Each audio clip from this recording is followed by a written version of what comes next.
Gold trusted gold buyers మీరు తాకట్టు పెట్టిన బంగారాన్ని విడిపించి ఈ రోజు ఉన్న మార్కెట్ ధరకు కొనబడను. ఇది జరిగినందుకు నాకు ఆనందంగా ఉన్నా కానీ ఎక్కడో చోట దాన్ని ఏమంటారు, నేనైతే కంప్లీట్గా హ్యాపీగా అయితే లేను.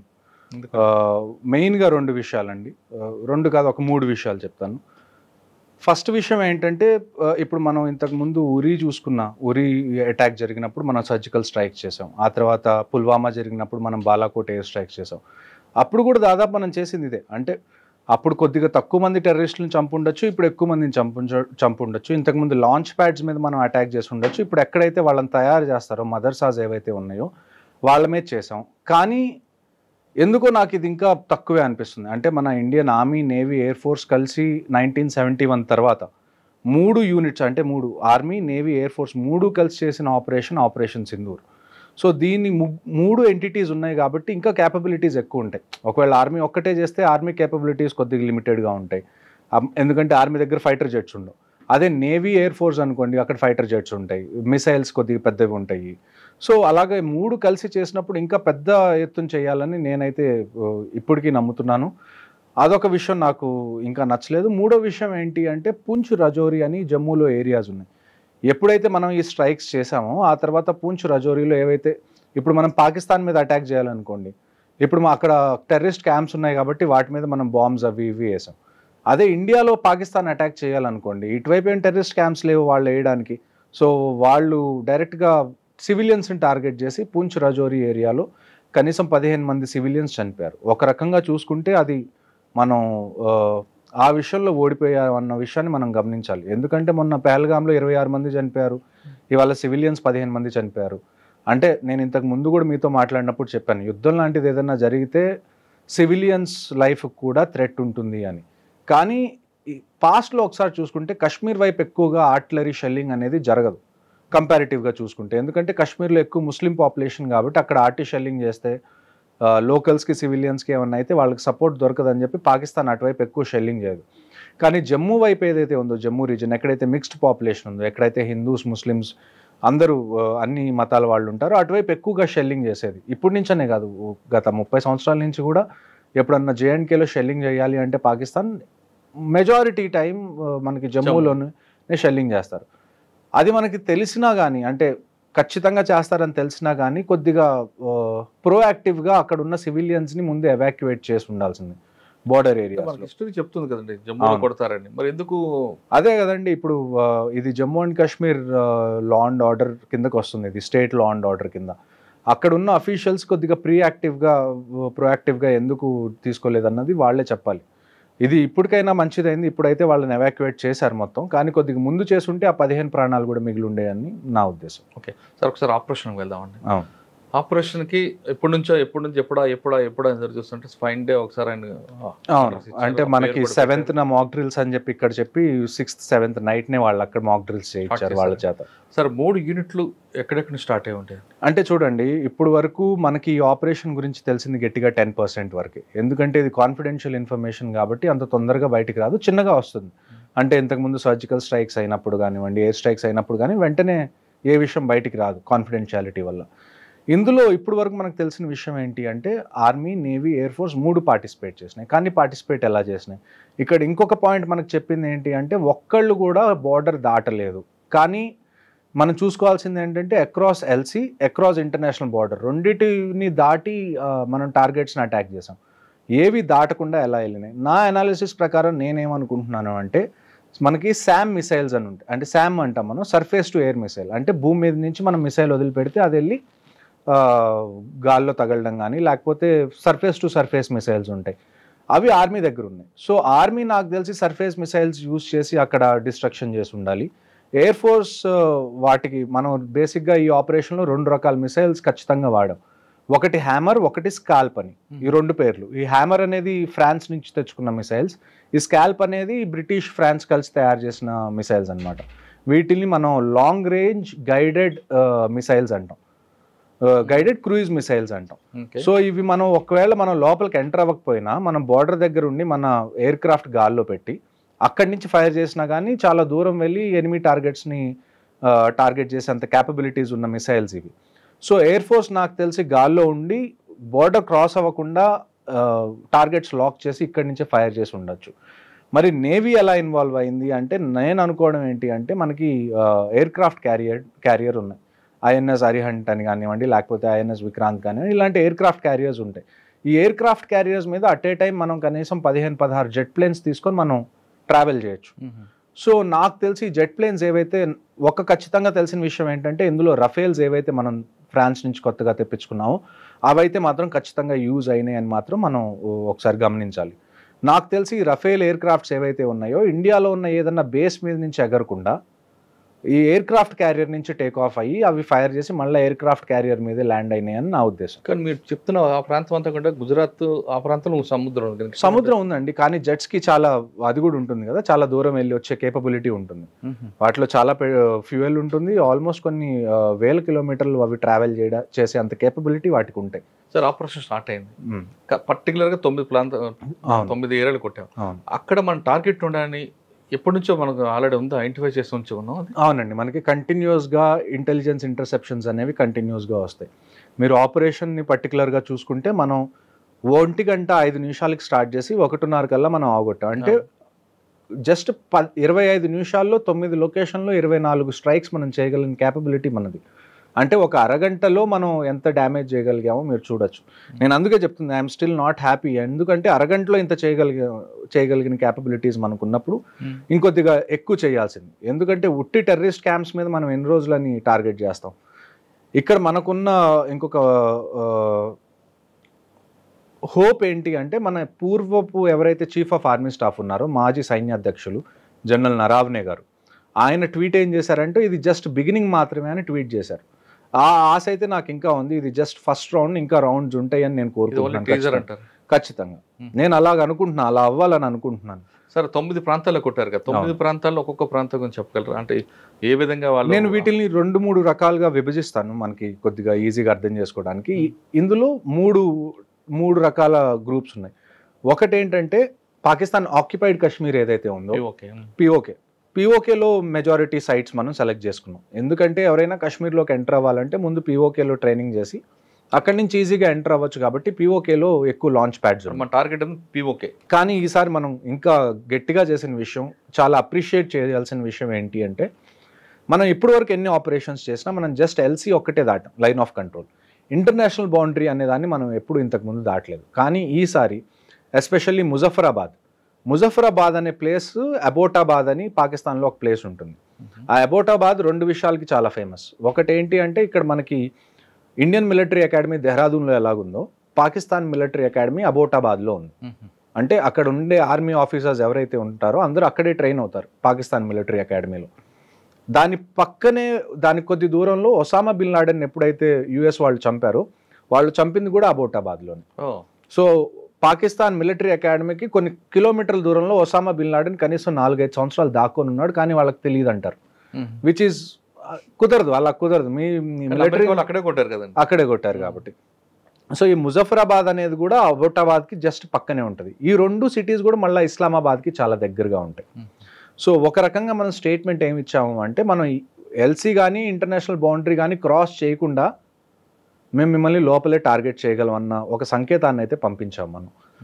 And at the same time మీరు కొద్ది కిందకు వస్తే పంజాబ్ రాజస్థాన్ వైపు వస్తే మనకి మురీద్కి అని ఒకటి, ఆ తర్వాత బావల్పూర్ అని ఒకటి. ఈ 2 మనకి జైషే మొహమ్మద్ మళ్ళీ లష్కరే తయ్యబాది మెయిన్ ట్రైనింగ్ సెంటర్స్ ఏవైతే ఉన్నాయో ఆ ఈ 2 ప్లేసెస్లో ఉన్నాయి. ఇవి కూడా కొద్దిగా పాకిస్తాన్లో ఇంటీరియర్స్లో ఉన్నాయి. దానితో కాశ్మీర్కి చాలా దూరంగా ఉన్నాయి ఇవి.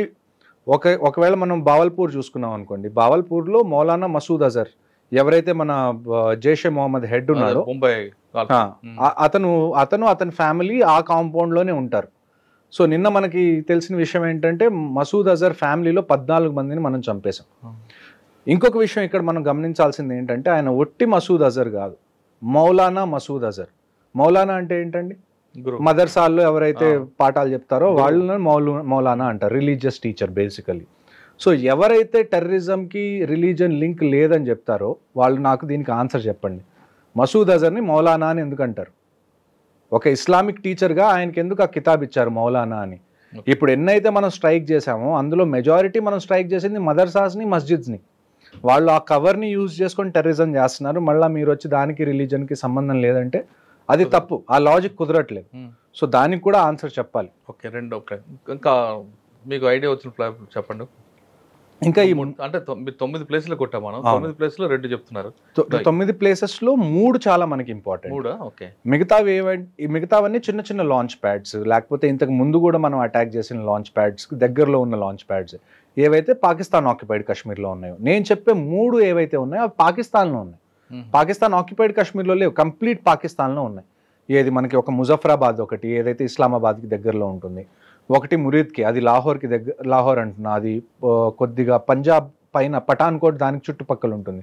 అదే మళ్ళీ మనం బావల్పూర్ వచ్చామనుకోండి, అది ఆల్మోస్ట్ రాజస్థాన్ బార్డర్కి ఎదురుగా ఉంటుంది. సో అంత డీప్గా వెళ్ళి మనం కొన్ని చోట్ల టార్గెట్స్ అయితే 10-15 కిలోమీటర్ల దూరంలోనే ఉన్నాయి. అంటే మనం ఇండియాకి ఎక్కడ, పాకిస్తాన్ ఎక్కడ బోర్డర్ ఉందో అన్ని ప్రాంతాల నుంచి కొట్టాం మనం. అవును, ఈవెన్ పంజాబ్, రాజస్థాన్, గుజరాత్, జమ్మూ వరకు, శ్రీనగర్ వరకు, అవును, అన్ని బోర్డర్ నుంచి మనం అన్ని బోర్డర్లు ఒక్కసారి అటెంప్ట్ చేస్తాం. అవును. ఇందులో అన్నిటికన్నా గొప్ప విషయం ఏంటంటే ఈ బావల్పూర్ ఒకటి, ఈ మురిద్కి ఒకటి, ఇవి చాలా లోపల ఉన్నాయి. అంటే మన ఐబీకి, ఇంటర్నేషనల్ బౌండరీకి అంత దగ్గరలో లేవు. కనీసం ఒక 50 కిలోమీటర్లు 60 కిలోమీటర్ల దూరంలో మన బావల్పూర్ ఉంది, కనీసం ఒక 30-40 కిలోమీటర్ల దూరంలో ఈ మురిద్కే ఉంది. ఇలాంటి టార్గెట్స్ని కూడా మనం ఆ కంట్రీలోకి ఎంటర్ అవ్వకుండా, ఎయిర్ స్పేస్లోకి ఎంటర్ అవ్వకుండా టార్గెట్ చేయడం అన్నది చాలా గొప్ప విషయం. దాన్ని మనం ఖచ్చితంగా అభినందించాలి. సార్, మనం బార్డర్ దాటి, ఇంటర్నేషనల్ బార్డర్ దాటి మరి వెళ్ళాం అంటే ఇక్కడే కరెక్షన్. వెపన్ మన దగ్గరే ఉంది, జెట్ మన దగ్గరే ఉంది, మనం క్రాస్ అవ్వాలి ఇంటర్నేషనల్ బార్డర్. జస్ట్ ఆ వెపన్ లో నుంచి ఏదైతే మనకు మిసైల్ వెళ్ళిందో ఆ మిసైల్ ఒక్కటే క్రాస్ అయింది, వెళ్ళింది. దానికి అబ్జెక్షన్ ఉంటుందా? అబ్జెక్షన్ అంటే ఇందులో ఇది జరిగిన వెంటనే నాకు నచ్చని విషయాలు ఇదొకటి. ఇండియన్ గవర్నమెంట్ వెంటనే స్టేట్మెంట్ రిలీజ్ చేసింది, మినిస్ట్రీ ఆఫ్ డిఫెన్స్, ఏమని, మేము చేసినవన్నీ precision strikes only on terrorist infrastructure which are non, దాన్ని ఏమంటారు, ఎస్కలేటరీ ఇన్ నేచర్ అని. అంటే వాళ్ళు చెప్పిన దాన్ని బట్టి ఏంటి అంటే, ఏ బిల్డింగ్ ఉందో ఆ బిల్డింగ్ని చూసి ప్రిసైజ్గా ఆ బిల్డింగ్ మీదే మేము టార్గెట్ చేసాం. పాకిస్తాన్ ఆర్మీకి సంబంధించిన ఏ ఎలిమెంట్ని మేము టార్గెట్ చేయలేదు. దాని తర్వాత ఇది ఏదైతే మేము చేసామో దీన్ని మీరు అది చేయలేదు, పెద్ద విషయం చేయకూడదు, ఎందుకంటే మేము టెర్రరిస్ట్ని టార్గెట్ చేసాం, సివిలియన్స్ని కానీ పాకిస్తాన్ ఆర్మీని కానీ మేము టార్గెట్ చేయలేదు అని చెప్పి ముందు నుంచే మనం ఒక సంజాయిషి ఇచ్చుకున్నట్టు నాకు అనిపించింది. అది మీకు నచ్చలేదు? అది నాకు ఖచ్చితంగా నచ్చలేదు. మనం జస్ట్ ఒక స్టేట్మెంట్ ఇవ్వాల్సింది, పెహల్గామ్లో ఇది జరిగింది, దానికి జస్టిస్గా మేము ఇది చేస్తున్నాం, దానికి న్యాయం చేస్తున్నాం అని మేము చేసామని అంతవరకే చెప్పాల్సింది. ఆ తర్వాత అక్కడి నుంచి ఏమన్నా క్వశ్చన్లు వస్తే అప్పుడు మనం ఎక్స్ప్లెయిన్ చేస్తే ఒక అర్థం. ముందు నుంచే మనం ఎక్స్ప్లెయిన్ చేస్తే మనం ఎక్కడో లోవర్ హ్యాండ్లో ఉన్నట్టు, లేకపోతే దీన్ని పెద్దది అవ్వకుండా మనమే ఆపుతున్నట్టు ఒక సంకేతం లాగా వెళ్తుంది. అలా కాకుండా జస్ట్ మనం ఇది చేసేసాం అని చెప్పి కామ్గా ఉండాల్సింది. అటువైపు నుంచి ఏమన్నా క్వశ్చన్స్ వస్తే అప్పుడు మనం చెప్పాల్సింది. లెట్ దెమ్ ఆస్క్, అప్పుడు ఎక్స్ప్లెయిన్ చేయండి. మీరే ముందు ఎందుకు సెల్ఫ్ ఎక్స్ప్లెనేటరీ ఇస్తున్నారు?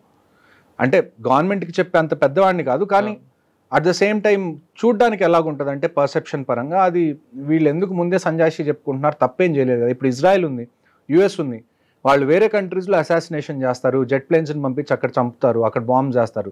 వాళ్ళు ఇలాగ ఎక్స్ప్లెయిన్ చేసుకుంటూ వెళ్ళరు, మేము ఎందుకు చేసాం. వాళ్ళు మేము చేసామని చెప్తారు అంతే. ఆ తర్వాత ఎవరైనా క్వశ్చన్స్ అడిగితే అప్పుడు ఎక్స్ప్లెనేషన్ ఇస్తారు, అప్పుడు డీటెయిల్గా వెళ్తారు. మనం కూడా అలా వెళ్ళాల్సింది. అంటే పోనీ ఇది ఊరక పైకి అలాగా చూపించి మళ్ళీ సెకండ్ రౌండ్ ఉంటే నేను ఖచ్చితంగా ఆనందిస్తాను. సెకండ్ రౌండ్ ఉండదని మీరు ఎందుకు అనుకుంటారు? ఉండదు అంటే చూడండి, ఇప్పుడు పాకిస్తాన్ దగ్గర పోగొట్టుకోవడానికి ఏమీ లేదు. అదొక దాన్ని ఏమంటారు, అది అక్కడ ఉన్న మిలిటరీ లీడర్షిప్ ఏదైతే ఉందో వాళ్ళని ప్రామినెంట్గా ఉంచుకోవడం కోసం వాళ్ళు ఎంత దూరమైనా వెళ్తారు. వాళ్ళ దగ్గర ఎకానమీ లేదు, అది పాడైపోయిద్ది ఒకవేళ యుద్ధానికి వెళ్తే అన్న భయం వాళ్ళకి లేదు. ఎందుకంటే అక్కడ ఎకానమీ అనేది ఏం లేదు. లాస్ట్ పెహల్గామ్ అటాక్ దగ్గర నుంచి ఆల్మోస్ట్ 10,000 పాయింట్స్ వాళ్ళ సెన్సెక్స్ పడిపోయింది. అక్కడ నిత్యావసర వస్తువులు లేవు. ఇప్పుడు మనం ఇండస్ వాటర్ ట్రీటీ ఆపిన తర్వాత నీళ్ళు ఎలానో లేదు. సో వాళ్ళు పోగొట్టుకోవడానికి వాళ్ళ దగ్గర ఏమీ లేదు. సో ఆ సిచ్యువేషన్ని కూడా మనం ఒకసారి కన్సిడరేషన్లోకి తీసుకోవాలి. అంటే చచ్చిన పావం చంపకూడదు అన్నట్లు ఒక రకంగా అలా చెప్పచ్చు. కానీ పీఓకేని పూర్తిగా హ్యాండ్ ఓవర్ చేసుకుంటే అయిపోద్ది కదండి. పీఓకేని హ్యాండ్ ఓవర్ చేసుకోవాలన్నా కానీ మనం పాకిస్తాన్ ఆర్మీతో ఫైట్ చేయాలి. ఎందుకంటే పీఓకే ఏరియా ఏదైతే ఉందో అందులో పాకిస్తాన్ ఆర్మీ ఫుల్ ప్రెజెన్స్ ఉంది వాటికి కూడా. సో తీసుకోవచ్చా తీసుకోకూడదా అని అడిగితే ఖచ్చితంగా మనం తీసుకోవచ్చు. ఆ కేపబిలిటీ కూడా మనకుంది. నేను ఇందాక మీకు చెప్పినట్టు ఇవాళ జరిగింది నాకు తెలిసి ఇండియన్ ఆర్మర్డ్ ఫోర్సెస్ కేపబిలిటీలో గట్టిగా 1% కూడా మనం యూస్ చేయలేదు. 1% యూస్ చేయలేకపోతేనే మనం 25 నిమిషాల్లో ఇంత చేయగలిగాం. అదే మనం ఫుల్ కేపబిలిటీస్ వాడితే పీఓకే తీసుకోవడం పెద్ద విషయం కాదు మనకి. కానీ అది తీసుకునే ముందు మనం దాని నుంచి కాన్సిక్వెన్సెస్ ఏముంటాయి, వాటికి రెడీగా మనం ఉన్నామా అన్న విషయాన్ని మన గవర్నమెంట్కి అనిపిస్తే then we will go ahead. Sir ఆపరేషన్కి వెళ్ళే ముందు అన్ని డిపార్ట్మెంట్ కూడా ముందు అలర్ట్ చేస్తారట కదా? నాకు తెలిసి చూడండి, ఇలాంటి సీక్రెట్ ఆపరేషన్స్ ఎలాగుంటాయి అంటే లాస్ట్లో నాకు తెలిసి కొన్ని గంటల ముందే ప్లాన్ బయటికి రిలీజ్ అవుతుంది. అంతకు ముందు వరకు కూడా కనీసం ఒక 2-3 ప్లాన్లు ఎక్స్ట్రా పెట్టుకొని ఉంటారు. ప్లాన్ బి, ప్లాన్ సి లాగా కనీసం ABC 3 ప్లాన్స్ అయితే కనీసం మినిమం ఉంటాయి. ఎందుకంటే ఇలాంటి సీక్రెట్ ఆపరేషన్స్లో కొన్నిసార్లు ఇన్ఫర్మేషన్ లీక్ అవ్వడానికి కూడా ఛాన్సెస్ ఉంటాయి. ఒకవేళ ఇన్ఫర్మేషన్ లీక్ అయిందనుకోండి, మనం ముందు నుంచి అనుకున్న ఆపరేషన్ మనం అప్పుడు తలపెడితే వాళ్ళు ఆల్రెడీ రెడీగా ఉంటారు, ఇన్ఫర్మేషన్ లీక్ అయింది కాబట్టి. సో ఇలాంటి ఆపరేషన్స్ ఎలాగుంటాయంటే మనం ముందే ఒక 3-4 ఆప్షన్స్ రెడీగా పెట్టుకుంటాం. అందులో లాస్ట్లో కొన్ని గంటలు మిగిలిందన్నగానే ఏ ఆపరేషన్ అనేది ఫైనల్ అవుతుందో అప్పుడు చెప్తారు. దాన్ని బట్టి అప్పటి వరకు అందరూ ప్రాక్టీస్ చేస్తూ ఉంటారు. ఒకసారి ఫైనల్ ఆర్డర్స్ వచ్చిన తర్వాత వాళ్ళు ఏదైతే ఆపరేషన్ని ఫైనల్ చేశారో దాన్ని వాళ్ళు కంప్లీట్ చేస్తారు. ఆపరేషన్ ఫైనలైజ్ అయిన తర్వాత ఆపరేషన్ స్టార్టింగ్ ఎంత టైం ఉంటుంది మధ్యలో? నాకు తెలిసి ఇలాంటి సీక్రెట్ ఆపరేషన్స్కి హార్డ్లీ 2 hours కన్నా నాకు తెలిసి ఎక్కువ టైం ఉండదండి. ఒకేసారి మొత్తం ఇన్ని రకాలుగా ఈ యాంగిల్లో కొట్టాలంటే దానికి ఎంత ప్లాన్ ఉండాలి? దానికి తోడు కరెక్ట్గా ఇది జరిగే కొన్ని నిమిషాల ముందే ఇండియన్ ఆర్మీ కూడా ఇన్స్టాగ్రామ్లో పోస్ట్ పెట్టింది, వి విల్ ఫైండ్ యూ అని. సో ఫస్ట్ మనం ఒక ఇండికేషన్ ఇచ్చాం, మేము మిమ్మల్ని ఎక్కడ దాక్కున్నా కనిపెడతాము అని. ఆ కనిపెట్టి మరీ కొట్టారు, చెప్పి మరీ చేసినట్టు ఒక రకంగా. అక్కడి నుంచి మళ్ళీ రిటాలియేషన్ కూడా మనకు వస్తుంది ఈ పూంచ్ రజౌరీలో. సార్ ఆపరేషన్ ఎలా జరిగింది? ఆపరేషన్ కి దాదాపు 9 ప్రాంతాలకు టార్గెట్ చేసాం. ఏ బేస్ నుంచి ఎక్కడ వెళ్ళాం, ఎలా చేసుకోవచ్చు అని ఒకసారి ఎక్స్ప్లెయిన్ చూడండి. మొత్తం ఇక్కడ ఇంకొక పేరు ఒకటి ఉంది, బావల్పూర్ అని. ఓకే, ఇది ఉంది చూసారా, బావల్పూర్. ఇది 21st నేమ్. సో మొత్తం నాకు తెలిసి ఇప్పుడు వరకు ఉన్న మన ఇన్ఫర్మేషన్ ప్రకారం ఫస్ట్ 21 సైట్స్ ఏవైతే ఉన్నాయో ఇందులో సవాయి నాలా కానివ్వండి, సయ్యద్నా బిలాల్, మస్కరే అక్సా, చేలాబందీ, అబ్దుల్లా బిన్ మసూద్, దులాయి, గడి హబీబుల్లా, బట్రాసి, బాలాకోట్, ఓగి. బాలాకోట్ మనకి ఐడియా ఉండాలి, ఇంతకు ముందు కూడా మనం చేసాం. సో ఇవన్నీ ఆల్మోస్ట్ ఎక్కడైతే మనం ఇంతకు ముందు పుల్వామా అప్పుడు చేసిన ఎయిర్ స్ట్రైక్స్ అప్పుడు చేసిన ఏరియా అది. సో ఏవైతే మెయిన్గా ఎక్కడైతే టెర్రరిస్ట్ ఇన్ఫ్రాస్ట్రక్చర్ ఉందని మనకు తెలుసో అవన్నిటిని మనం ముందే మన దగ్గర ఉన్న ఇన్ఫర్మేషన్ ఇంటెలిజెన్స్ని బట్టి రఫ్గా ఒక 21 నేమ్స్ని మనం షార్ట్ లిస్ట్ చేశారు ఇండియన్ గవర్నమెంట్. ఆ 21 నేమ్స్లో కూడా మళ్ళా ఏవైతే 9 ప్లేసెస్ ఉన్నాయో అవి లాస్ట్ డేకి నేను ఇందాక మీకు చెప్పినట్టు ఆల్మోస్ట్ ఒక 3-4 సెట్ ఆఫ్ ఆపరేషన్స్ అనేవి ఉంటాయి. అందులో లాస్ట్ 2 hours 1 hour ఎప్పుడైతే మిగిలి ఉంటుందో ఆ టైంలోనే లాస్ట్లో ఎక్కడైతే మనం ప్లాన్ చేసి అటాక్ చేయాలనుకుంటున్నాం ఆ పేర్లు బయటకు వస్తాయి. సార్ 21 షార్ట్ లిస్ట్ అయినాయి. అందులో మళ్ళీ షార్ట్ లిస్ట్ అయ్యి ఫైనల్ గా 21 అయితే ఉన్నాయి. ఇప్పుడు మనకి 21 అయితే ఐడెంటిఫైడ్ మనం కొట్టాం. ఈ 21 కొట్టాలని ముందు అనుకున్నారా లేదా అన్నది మనకి తెలియదు. కానీ లాస్ట్ లో మటుకు ఏమైంది అంటే ఇందులో 9 ఏవైతే హై లెవెల్ టార్గెట్స్ ఉన్నాయో ఆ టార్గెట్స్ ని ఖచ్చితంగా మనం డిస్ట్రాయ్ చేయాలని చెప్పి 21లో నుంచి 9 అయితే వాళ్ళు సెలెక్ట్ చేసుకొని దానిలో ఫైర్ చేశారు. సో ఈ 21st నేమ్ ఏంటంటే బావల్పూర్. ఈ బావల్పూర్ మీరు చూసుకుంటే చూడండి ఎంత దూరం ఉందో ఇక్కడ నుంచి. ఇక్కడ అమృత్సర్ మనం అనుకుంటే బావల్పూర్ ఇంకా కింద ఉంటుంది. సో ఆల్మోస్ట్ చాలా లోపల మనం ఆ 9 ఏవైతే ఉన్నాయో ఇదిగోండి ఈ 9 మనం అర్థం చేసుకుంటే మనకి క్లియర్గా అర్థం అవుతాయి. ఇందులో చూసుకుంటే మనకి 9 సైట్స్ మెయిన్ ఇంపార్టెంట్. అందులో ఇది వచ్చేసి మనకి జైషే మొహమ్మద్, లష్కరే తైబా, జైషే మొహమ్మద్, హిజ్బుల్ ముజాహిదీన్, లష్కరే తైబా, జైషే మొహమ్మద్, హిజ్బుల్ ముజాహిదీన్, లష్కరే తైబా, జైషే మొహమ్మద్. సో మేజర్గా చూసుకుంటే ఈ 3 మనకున్న అతిపెద్ద థ్రెట్స్. ఆ TRF అన్నది ఏదైతే ఉందో ది రెసిస్టెన్స్ ఫ్రంట్ అన్నది వాళ్ళు అది కూడా ఈ LET జైషే మొహమ్మద్ అంటే లష్కరే తైబా జైషే మొహమ్మద్దే ప్రాక్సీ అంటే ఒక బినామీ కంపెనీ లాగా మనం అనుకోవచ్చు. మెయిన్ అయితే ఈ 2 ఇప్పుడైతే బాగా యాక్టివ్గా ఉన్న టెర్రరిస్ట్ ఆర్గనైజేషన్స్ వ్యాలీలో ఒకటి LET, ఒకటి జైషే మొహమ్మద్, లష్కరే తైబా. ఇప్పుడు ఈ 9 టార్గెట్స్ ఏవైతే ఉన్నాయో ఈ 9 టార్గెట్స్ని మనం 3 విధాలుగా అర్థం చేసుకుంటే మనకి క్లియర్గా ఆపరేషన్ అర్థం అవుతుంది. ఈ 1 అనేది ఏది? ఈ 1 అనేది మనం చూసుకుంటే మర్కజ్ సుభానల్లా, బావల్పూర్, జైషే మొహమ్మద్. సో మీరు ఒకసారి చూడండి, జమ్మూ అండ్ కాశ్మీర్ ఇక్కడ ఉంది. ఇక్కడ సమ్వేర్ అరౌండ్ మనం ఆల్మోస్ట్ ఇది రాజస్థాన్ అనుకుంటే ఇది పంజాబ్, ఇది పంజాబ్ రాజస్థాన్ మధ్యలో బార్డర్ అనుకున్నాం. సో ఈ బావల్పూర్ అనేది ఏదైతే ఉందో అది ఆల్మోస్ట్ ఇండియన్, ఇదంతా మనకి ఇంటర్నేషనల్ బౌండరీ. ఇదంతా ఏదైతే ఉందో ఇది POK, ఇది Kashmir, okay, Jammu and Kashmir. Okay, so ఇలాగ అనుకోవచ్చు. సో ఇవైతే ఏమున్నాయో ఈ మధ్యలో ఉన్న టార్గెట్స్ ఏవైతే ఉన్నాయో ఈ 3, 4, 6, 8 లాంటి టార్గెట్స్ ఏవైతే ఉన్నాయో వీటిని మనం పిఓకేలో ఏవైతే టెర్రరిస్ట్ లాంచ్ ప్యాడ్స్ ఉన్నాయో అవి అనుకోవచ్చు. ఈ 9, 7, 5, 2 and 1 ఇవేవైతే ఉన్నాయో ఇవన్నీ పాకిస్తాన్ లోపల ఉన్న టెర్రరిస్ట్ క్యాంప్స్. అంటే అన్నిటికన్నా మెయిన్ ఇంపార్టెంట్ ఈ రెండు అండి. ఫస్ట్ది ఏంటంటే బావల్పూర్, సెకండ్ది ఏంటంటే మురీద్కే. ఈ రెండిట్లో ఏంటి అంటే ఫస్ట్ మనం దీని గురించి మాట్లాడుకుందాం. బావల్పూర్ మౌలానా మసూద్ అజర్ ఎవరైతే మన జైషే మొహమ్మద్కి ఎవరైతే హెడ్ ఉన్నాడో అతనిది ఇక్కడ ఒక మర్కజ్ ఉంది. అక్కడ చాలామంది ట్రైన్ అవుతారు. ఇన్ఫ్యాక్ట్ ఎవరైతే మన 26/11లో కసబ్ దొరికినా, డేవిడ్ హెడ్లీ దొరికినా వాళ్ళు కూడా ఈ రెండు ఏరియాస్లో ట్రైన్ అయ్యి వచ్చిన వాళ్ళు. వాళ్ళు కాశ్మీర్ వైపు ట్రైన్ అవ్వలేదు, వాళ్ళు పంజాబ్ అండ్ రాజస్థాన్ వైపు ట్రైన్ అయ్యి ఇటువైపు వచ్చారు నీళ్ళ గుండా, అంటే ఓషన్ గుండా. సో ఈ రెండోది మనకి ఉన్నది ఏంటి అంటే మురీద్కే. ఈ రెండు ఒక రకంగా చూసుకుంటే ఇంటర్నేషనల్ బౌండరీ దగ్గర నుంచి చాలా లోపలికి ఉంటుంది.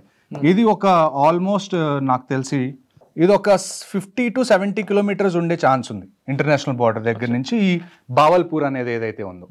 అదే మనం మురీద్కే చూసుకుంటే మురీద్కే కూడా ఆల్మోస్ట్ 30 to 50 కిలోమీటర్స్ రేంజ్లో అయితే ఖచ్చితంగా ఇంటర్నేషనల్ బార్డర్ దగ్గర ఉంటుంది. ఆ తర్వాత మనకి మెయిన్గా మనం అటాక్ చేసింది ఏంటంటే సర్జల్, అంటే ఇది తెరాకలాన్, సియాల్కోట్ కూడా చాలా ఇంపార్టెంట్ పాయింట్. అక్కడ కూడా చాలా టెర్రరిస్ట్ యాక్టివిటీస్ అనేవి జరుగుతాయి. బర్నాలా, కోట్లీలో 2 మనం. ఆ తర్వాత ముజఫరాబాద్ అనేది 7 if I'm not wrong 8 Muzaffarabad. ఇక్కడ ఈ ముజఫరాబాద్ అనేది కూడా చాలా ఇష్యూ ఉన్న ప్లేస్. ఈ ముజఫరాబాద్ ఇందాక మనం మాట్లాడుకుంటున్నప్పుడు ముజఫరాబాద్ అనేది ఇస్లామాబాద్కి చాలా దగ్గర, అబోటాబాద్ కూడా చాలా దగ్గర. ఇంకోటి ఈ 9 అనేది ఇది. ఈ 2 ముజఫరాబాద్లో 2, కోట్లీలో 2, ఆ తర్వాత పంజాబ్లో 1, రాజస్థాన్ ఎదురుగా అంటే ఇక్కడ ముల్తాన్ ఏరియా వస్తుంది. ఆ ఏరియాలో ఈ 2 టార్గెట్స్ అనేది ఈ 2 కన్నా కానీ ఈ 5 టార్గెట్స్ ఏవైతే ఉన్నాయో అంటే ఇంటర్నేషనల్ బౌండరీ దాటి ఈ పాకిస్తాన్ లోపల ఉన్నవి అటాక్ చేయడం అనేది ఇది చాలా చాలా కొత్తగా చేసింది. అంటే చాలా అభినందించాల్సిన విషయం. ఎందుకంటే ఎయిర్ క్రాఫ్ట్స్ ఏవైతే ఉన్నాయో అవి ఎంటర్ అవ్వలేదు, ఇక్కడ వరకే ఆగిపోయినాయి ఎయిర్ క్రాఫ్ట్స్. ఇక్కడి నుంచి ఫైర్ చేసి లోపల ఉన్న టార్గెట్స్ని మనం డిస్ట్రాయ్ చేసాం. ఇదే టైంలో మనకి చాలా మిస్ఇన్ఫర్మేషన్ వస్తుంది. ఏమని అంటే మనవి కూడా ఒక 5-6 జెట్ ప్లేన్స్ వాళ్ళు కింద పడేశారు, వాళ్ళు కూల్చేశారు, అది ఇక్కడ మనకు వచ్చే క్వశ్చన్ ఏంటి, లాజిక్ ఎక్కడ మ్యాచ్ అవ్వదు అంటే మనం అసలు మన ఎయిర్ క్రాఫ్ట్స్ని బార్డరే దాటించకపోతే వాళ్ళు ఎలా కూల్చేశారు? మనం పంపించింది ఓన్లీ అమ్యునిషన్ అంటే మిసైల్స్ ఒక్కటే మనం పంపించాం. ఎయిర్ క్రాఫ్ట్స్ మనం లోపల పంపించినప్పుడు వాళ్ళ ఎయిర్ క్రాఫ్ట్స్ని అసలు ఎలా కింద పడేయగలరు? చెప్పుకోవడానికి అంటే జనరల్గా ఎప్పుడైనా ఇలాంటి ఆపరేషన్ జరిగినా, ఇలాంటి వార్ లాంటి సిచ్యువేషన్ వచ్చినా అన్నిటికన్నా పెద్ద థ్రెట్ ఏంటి అంటే ఇన్ఫర్మేషన్ వార్ఫేర్. అలాంటి టైంలో ఇష్టం వచ్చినట్టు ప్రొపగాండా చేయడం కానివ్వండి, లేకపోతే పుకార్లు పుట్టించడం కానివ్వండి, దీనివల్ల ఏమైందంటే జనాల్లో ప్యానిక్ క్రియేట్ అవ్వడం. ఇప్పుడు మనకు ఒక న్యూస్ వస్తుంది, అది నిజమో కాదో మనం తెలుసుకోకముందే మనం షేర్ చేసేసాం, ఒక 2 గంటల్లో జరగాల్సిన డ్యామేజ్ మొత్తం జరిగిపోతుంది. అది ఫ్యాక్ట్ చెక్ అయ్యి అది అబద్ధం అని తెలిసేసరికి 2 గంటలు అయిపోతుంది. సార్ ఇప్పుడు 9 అటాక్లు చేశారు కదా. అవును. ఆల్రెడీ ఇక్కడ బార్డర్ మన దగ్గర ఉంది, రాజస్థాన్కి పంజాబ్కి. అవును. వాళ్ళు జమ్మూ ఇటువైపు కొట్టారు, 16 మంది చనిపోయారు. మరి ఈ ప్రాంతం అంతా కూడా మన వాళ్ళు ముందే అలర్ట్ చేస్తుంటే బాగుంటుంది కదా. అది ఈ ప్రాంతం అండి, ఈ జమ్మూ ఏరియా ఏదైతే ఉందో నేను ఇందాక కూడా అదే చెప్పాను, ప్రోయాక్టివ్గా ఖచ్చితంగా జేఎండ్కే గవర్నమెంట్ అయితే ఉండాల్సింది. ఎందుకంటే కంటిన్యూస్గా ఇది జమ్మూ ఇది కాశ్మీర్ రీజన్, ఇది జమ్మూ రీజన్ అనుకున్నారు అనుకోండి. ఇప్పుడు వరకు నేను చూసిన దాంట్లో ఎప్పుడైనా షెల్లింగ్ జరిగితే ఇటువైపు షెల్లింగ్ వచ్చే ఛాన్సెస్ ఆల్మోస్ట్ 0. కానీ ఈ ఏరియా మాత్రం కంటిన్యూస్గా కొన్ని సంవత్సరాల నుంచి ఎప్పుడు ఇండియా పాకిస్తాన్ మధ్యలో సీజ్ ఫైర్ వైలేషన్ అయినా కానీ ఈ రజౌరీ మోస్ట్లీ 2 ఉన్నాయి. రజౌరీ ఒకటి, పూంచ్ ఒకటి, పూంచ్ సెక్టర్, ఈ 2 జమ్మూలో ఉన్నాయి. ఇవన్నీ దగ్గరలో ఉండే. సాంబా సెక్టర్ కూడా జమ్మూ ఏరియాలోనే ఉంటాయి. ఈ వీటితో పాటు ఆర్ఎస్పూర్ కూడా ఎఫెక్టెడ్ కదా. అవునండి. అవన్నీ ఇప్పుడు ప్రస్తుతం మనకు అందిన ఇన్ఫర్మేషన్ ప్రకారం వెస్ట్ సైడ్లో ఉన్న ఏవైతే మేజర్ ఎయిర్పోర్ట్స్ ఉన్నాయో ఆ ఎయిర్పోర్ట్స్ కూడా మూసేయడం జరిగింది, ఇంక్లూడింగ్ ఉత్తరాఖండ్, హిమాచల్ ఆల్సో.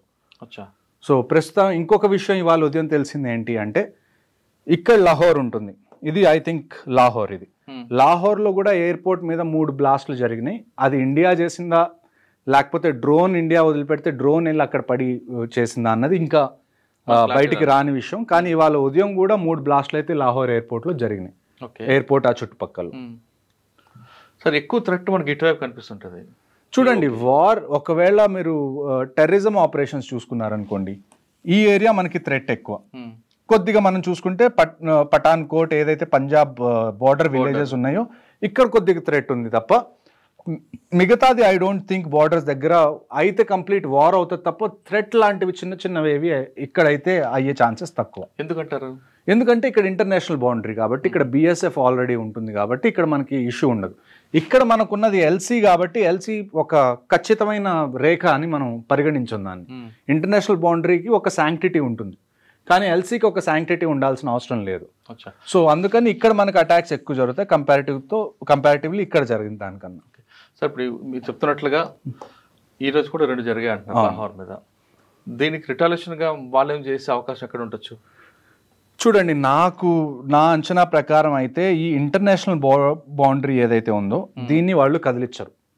వాళ్ళు ఎంత చేసినా కానీ నాకు తెలిసి ఈ పిఓకే నుంచి కాశ్మీర్లో చేస్తారు, లేకపోతే ఐ మీన్ టెర్రరిస్ట్ పంపించి అలాగే ఏమైనా చేయొచ్చు, లేకపోతే జమ్మూ అండ్ పఠాన్కోట్ సెక్టర్ ఏదైతే ఉందో అక్కడ షెల్లింగ్ చేసే అవకాశం ఉంది తప్ప కిందకు వస్తే వాళ్ళంతటి వాళ్ళు యుద్ధాన్ని ప్రకటించినట్టే. సో ఈ ఇంటర్నేషనల్ గేమ్ ఇక్కడే ఆడాలి, ఎందుకంటే ఇక్కడ ఎల్సీ ఉంది కాబట్టి. ఇంటర్నేషనల్ బౌండరీకి ఒక పవిత్రత ఉంటుంది. ఆ పవిత్రతని వాళ్ళు ఏమన్నా ఇప్పుడు మనం నిన్న క్రాస్ చేసాం ఇంటర్నేషనల్ బౌండరీ, కానీ క్రాస్ చేసినా కానీ మనం ఎప్పుడు పాకిస్తాన్ మిలిటరీ ఇన్ఫ్రాస్ట్రక్చర్ కానివ్వండి, లేకపోతే పాకిస్తాన్ దగ్గర ఉన్న ఎక్విప్మెంట్ని కానివ్వండి, సివిలియన్స్ని కానీ మనం టార్గెట్ చేయలేదు. మనం ఓన్లీ టార్గెట్ చేసింది జస్ట్ టెర్రరిస్ట్ క్యాంప్స్ ఏవైతే ఉన్నాయో వాటిని టార్గెట్ చేశాం కాబట్టి ఒక రకంగా చూసుకుంటే ఆ ఇంటర్నేషనల్ బౌండరీకి ఉన్న పవిత్రతను మనం నిలబెట్టాం. డిస్టర్బ్ చేయకుండా వీలైనంత తక్కువ చేయగలిగినంత మనం చేసాం. కానీ వాళ్ళు ఒకవేళ కనుక ఇంటర్నేషనల్ బౌండరీ క్రాస్ చేశారనుకోండి, లేకపోతే క్రాస్ చేయడానికి ట్రై చేస్తే మాత్రం ఖచ్చితంగా మన వైపు నుంచి కూడా రిటాలియేషన్ ఉంటుంది గట్టిగా. సార్ ఇదంతా ఒక పార్ట్ పెట్టండి, అసలు ఆ రోజు ఈ విధంగా వచ్చారు, లోపలికి వెళ్ళి వచ్చారు వాళ్ళు? చూడండి, అది మీరు ఒకసారి పిఓకే ఏరియా ఏదైతే ఉందో ఇక్కడ మనకి కంటిన్యూస్గా terrorist launch pods, terrorist training centres అనేవి ఎప్పటి నుంచో ఉన్నాయి. ఇప్పుడు బాలాకోట్ ఎయిర్ స్ట్రైక్ జరిగినప్పుడు కూడా ఇక్కడ ఉన్నవే మనం అన్ని డ్యామేజ్ చేసాం, కానీ వెంటనే మళ్ళీ పుట్టుకొచ్చినాయి పుట్టుగొడుగుల్లాగా. సో ఇక్కడి నుంచి వాళ్ళు కాశ్మీర్లోకి పాసెస్ ఉంటాయి, కొన్నిసార్లు నదుల్లో నుంచి వస్తారు, కొన్నిసార్లు మంచు పడడం వల్ల టన్నల్స్ ఉంటాయి, మంచు పడడం వల్ల ఫెన్సింగ్ ఏదైతే ఉంటుందో ఫెన్సింగ్ కూలిపోవడం కానివ్వండి, దాని మీద నుంచి ఎక్కి రావడం కొద్దిగా ఈజీ అవుతుంది. పాసెస్ కొన్ని తెరుచుకుంటాయి, వింటర్ పాసెస్ ఏవైతే మూసెస్ ఉన్నాయో సమ్మర్ స్టార్ట్ అవగానే అవి ఓపెన్ అవుతాయి. సో అటువైపు నుంచి వచ్చి వాళ్ళు ముందే ఏదైతే ఫారెస్ట్ ఉందో ఆ ఫారెస్ట్లో వాళ్ళు ముందే దాక్కున్నారు. ఆ ఫారెస్ట్లో దాక్కొని అక్కడి నుంచి పహల్గామ్లో అటాక్ జరిగిందని చెప్పి నాకు తెలిసిన ప్యాటర్న్. సార్ వీళ్ళకి లోకల్ వాళ్ళు సపోర్ట్ చేశారనేది వాస్తవం అంటారా? ఖచ్చితంగా ఉందండి. ఇప్పుడు ఇంకొక విషయం ఏం జరిగిందంటే రీసెంట్గా వీళ్ళకి ఎవరైతే లాజిస్టిక్స్ ప్రొవైడ్ చేశారో, పహల్గామ్ అటాక్ చేసిన వాళ్ళకి ఎవరైతే లాజిస్టిక్స్ ప్రొవైడ్ చేశారో ఒక వ్యక్తి వాళ్ళకి తిండి పెట్టడం కానీ, వాళ్ళు ఉండడానికి ఏరియా ఇవ్వడం కానీ, అతన్ని ఆర్మీ పట్టుకోవడానికి వెళ్తే అతను తప్పించుకుందామని చెప్పి నదిలో దూకి ట్రై చేస్తే చనిపోయాడు. సో లోకల్స్ది ఖచ్చితంగా ఇందులో ప్రమేయం ఉంది. అందుకే ఈ ఇన్సిడెంట్ జరిగిన వెంటనే 1500 మంది ఆన్ గ్రౌండ్ వర్కర్స్ని Indian army, Jammu and Kashmir police arrest చేసి వాళ్ళని ఇంట్రాగేట్ చేసిన తర్వాత వచ్చిన న్యూస్ని బట్టి అతన్ని పట్టుకోవడానికి వెళ్ళారు. ఓకే సార్, ఇదంతా ఒక పార్ట్ అండి. కానీ పహల్గామ్లో చేసిన అటాక్ ఆ నలుగురు ఇప్పుడు దొరుకుతారండి? ఆ నలుగురు కదా ఇంపార్టెంట్. చూడండి, ఇప్పుడు మీరు మొక్కలు పీకేయడం కన్నా కానీ దాన్ని ఏవైతే వేర్లు ఆకులు తుంచడం కన్నా వేర్లు నుంచి బయటికి పెకిలించి తీయడం కరెక్ట్ అప్రోచ్ అని నా ఉద్దేశం. ఈ నలుగురు ఖచ్చితంగా దొరుకుతారు, వీళ్ళు ఎక్కువ టైం పట్టదు. ఈ రోజుకి నాకు తెలిసి 2 వారాలు అవుతుంది మన అటాక్ అయ్యి. నాకు తెలిసి ఈ మంత్ అయిపోయే లోపల, మే అయిపోయే లోపల ఆ నలుగురిలో కనీసం 2 అయినా చనిపోతారని చెప్పి నేను ఖచ్చితంగా చెప్పగలను. సార్ వాళ్ళకు బాగా కరడు కట్టిన వాళ్ళు టెర్రరిస్టులు కాబట్టి వాళ్ళు 3-4 డేస్ అయినా ఫుడ్ లేకపోతే ఉండిపోతారు ఈ ప్రాంతంలో అనేది. కరుడు కట్టిన టెర్రరిస్ట్ కన్నా కూడా అందులో ఒక్కడెవరైతే ఉన్నాడో హాషిమ్ మూసా అని, అతను పాకిస్తాన్ పారా కమాండో, ఇంతకుముందు ఆర్మీ నుంచి తను రిటైర్ అయిపోయి తను టెర్రరిజంలో చేరాడు. సో మెయిన్ మనం పట్టుకోవాల్సిన వాళ్ళు ఎవరన్నా ఉన్నారు అంటే దట్ షుడ్ బి మూసా. ఎందుకంటే అతన్ని పట్టుకుంటే అతని దగ్గర ఉన్న క్రెడిబుల్ ఇన్ఫర్మేషన్ ఏదైతే ఉందో, అంటే తను పాకిస్తాన్ ఆర్మీలో ఇంతకుముందు చేశాడు అని తెలిస్తే దాన్ని మనం UN దాకా ఎస్కలేట్ చేయొచ్చు. సో అందుకని చెప్పి వీళ్ళని పట్టుకోవడం చాలా ఇంపార్టెంట్. నాకు తెలిసి ఇండియన్ ఆర్మీ, JNK పోలీస్ ఖచ్చితంగా పనిలో ఉంటారు. ఈ పనిలో ప్రతి చోట నుంచి ఇన్ఫర్మేషన్ గ్యాదర్ చేసి వాళ్ళని పట్టుకోవడానికి నాకు తెలిసి ఈ మంత్ ఎండ్ లోపల కనీసం 2 అయితే వాళ్ళు చనిపోతారని నేను షూర్గా చెప్పగలను. ఓకే సార్, ఫైనల్గా చెప్పండి, ఈ ఇష్యూ జరుగుతుంది, ఇది ఇప్పుడు ఆగేది కాదు. అవును. కానీ ప్రజల వైపు నుంచి ఏం సహకారం కావాలండి? ప్రజల వైపు నుంచి సహకారం ఎలాగుంటుందంటే అండి, ఇప్పుడు ఫర్ ఎగ్జాంపుల్ కేవలం పోలీసు ఆర్మీ కాకుండా లేదు, public కూడా ప్రతి పౌరుడు ప్రతి జాబ్ అనేది చాలా ఇంపార్టెంట్ ఈ టైంలో. వార్ జరిగినప్పుడు ఫర్ ఎగ్జాంపుల్ ఇప్పుడు మనం మాక్ డ్రిల్స్ గురించి మాట్లాడుకున్నాం. 7వ తారీఖు మనం మాక్ డ్రిల్ చేయాలి అని అనుకున్నాం. ఒకవేళ నిజంగా ఇక్కడ ఒక పాకిస్తానీ ఫైటర్ జెట్ వచ్చి హైదరాబాద్ మీద బాంబు వేయాలని అనుకుంది, ఇందులో అందరికన్నా పెద్ద పాత్ర ఎవరిది ఉంటుందో తెలుసా అండి? Line man. ఒక ఎలక్ట్రిసిటీ డిపార్ట్మెంట్లో లైన్ మెన్ ఎవరు ఉంటారో, లేకపోతే సబ్ స్టేషన్లో ఎవరైతే ఈ ఎలక్ట్రిసిటీ మొత్తాన్ని మేనేజ్ చేస్తున్నారో వాళ్ళ మీద కూడా చాలా ప్రెషర్ ఉంటుంది, వాళ్ళ మీద కూడా ఒక బాధ్యత ఉంటుంది. ఒకవేళ ఎయిర్ ఫోర్స్ ఫైటర్ జెట్స్ వస్తున్నాయి అనుకోండి, మొత్తం బ్లాక్అవుట్ చేయాలి. అంటే లైట్స్ ఏమీ కనపడకూడదు. మీకు మాక్ డ్రిల్లో రీసెంట్గా మీరు చూసుంటారు, లైట్స్ అన్ని ఆపుకొని ఇంట్లోనే ఉండాలి అని. అలాంటి టైంలో ఒక లైన్ మ్యాన్కో లేకపోతే ఒక సబ్ స్టేషన్ ఎవరైతే చూసుకుంటున్నారో వాళ్ళకి ఒక ఐడియా ఉండాలి, ఎప్పుడు మనం లైట్స్ అన్ని ఆపేయాలి.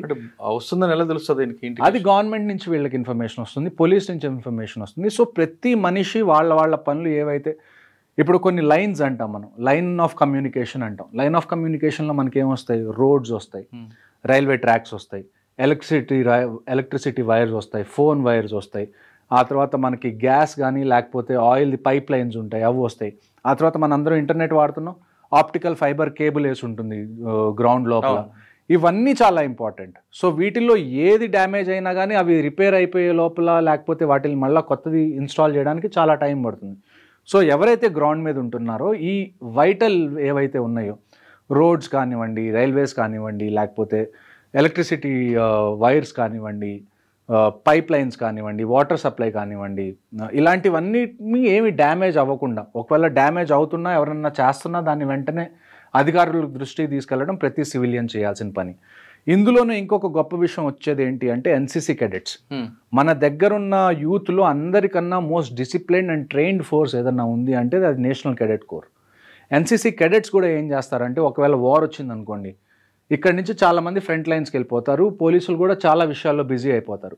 అలాంటి టైంలో రోడ్ మేనేజ్మెంట్ కానివ్వండి, ట్రాఫిక్ మేనేజ్మెంట్ కానివ్వండి, ఎక్కడన్నా పోలీసులు కూడా ఎక్స్ట్రా మ్యాన్ పవర్ కావాలనుకోండి, అలాంటి టైంలో ఎన్సీసీ కెడెట్స్ కూడా పోలీసులకి హెల్ప్ చేస్తారు, లా అండ్ ఆర్డర్కి హెల్ప్ చేస్తారు. వాళ్ళతో పాటు భారత్ స్కౌట్ కూడా ఉంది కదా. అవును, వాళ్ళు కూడా వస్తారు.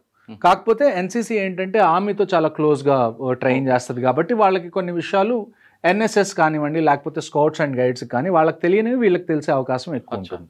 అంటే వాళ్ళకు రోడ్డు మీదకి వచ్చి ఖచ్చితంగా అండి ప్రతి ఒక్కళ్ళు రావాల్సిన అవసరం వస్తుంది ఒకవేళ నిజంగా కనుక వార్ వస్తే. సార్ వాళ్ళిద్దరు కాకుండా ఆ రెండు ఏజెన్సీ కాకుండా సివిల్ అన్న కామన్ మ్యాన్ కూడా ఏం చేయాలి? కామన్ మ్యాన్ అదే కదండి, ఇప్పుడు మీరు ఇంటి దగ్గర ఉన్నారు, మీ ఇంటి దగ్గర ఎవరో ఒక రోడ్డు మీద గుంత దవ్వుతున్నారు చాలా పెద్దది, అటువైపు నుంచి ఇప్పుడు హైదరాబాద్ సికింద్రాబాద్లో కూడా మనకి కంటోన్మెంట్స్ ఉన్నాయి. రేపు వార్ అయితే ఇక్కడి నుంచి ఎక్విప్మెంట్ తీసుకొని వీళ్ళు కూడా వెళ్తారు కదా, అలా వెళ్ళేటప్పుడు మధ్యలో ఎవరైనా రోడ్డుకి గుంతలు దవ్వుతున్నారా వాళ్ళ మూవ్మెంట్ ఆపడానికి, లేకపోతే రైల్వే ట్రాక్స్ని ఏమైనా డిస్టర్బ్ చేయడానికి ట్రై చేస్తున్నారు, ఇలాంటివి మీకు కనపడినప్పుడు మీ బాధ్యత ఏంటి అంటే వెంటనే అధికారులకు చెప్పడం. ఇక్కడ ఎవరన్నా వచ్చి రోడ్ల మీద అనవసరంగా గుంతలు దవ్వుతున్నారు, ఆర్మీ కాన్వాయ్ వెళ్తుంటే.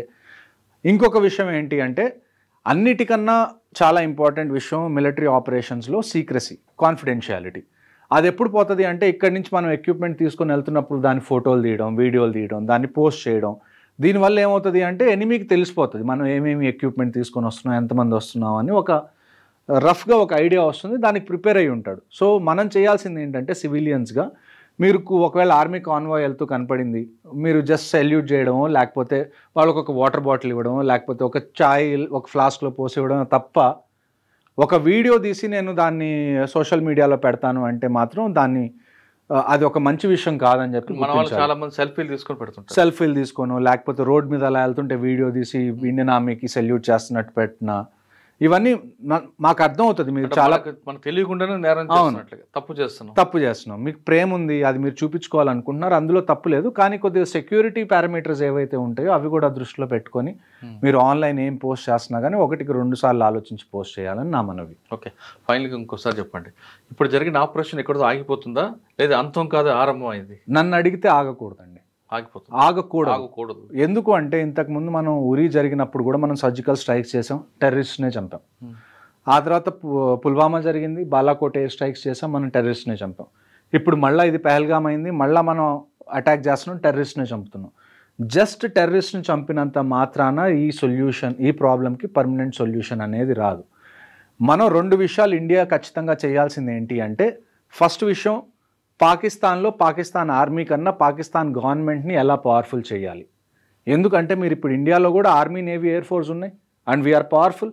కానీ మేము ఏ రోజన్నా గవర్నమెంట్కి అగేన్స్ట్గా వెళ్ళాం. ఎందుకంటే ఇక్కడ ఉన్న గవర్నమెంట్ ప్రజల చేత ఎన్నుకోబడిన గవర్నమెంట్. అంటే మాకు ఆ గవర్నమెంట్ నుంచి ఏమొస్తున్నా ఆర్డర్స్ అది ఇండైరెక్ట్గా ప్రజల నుంచి వస్తున్నట్టే, అంతే కదా.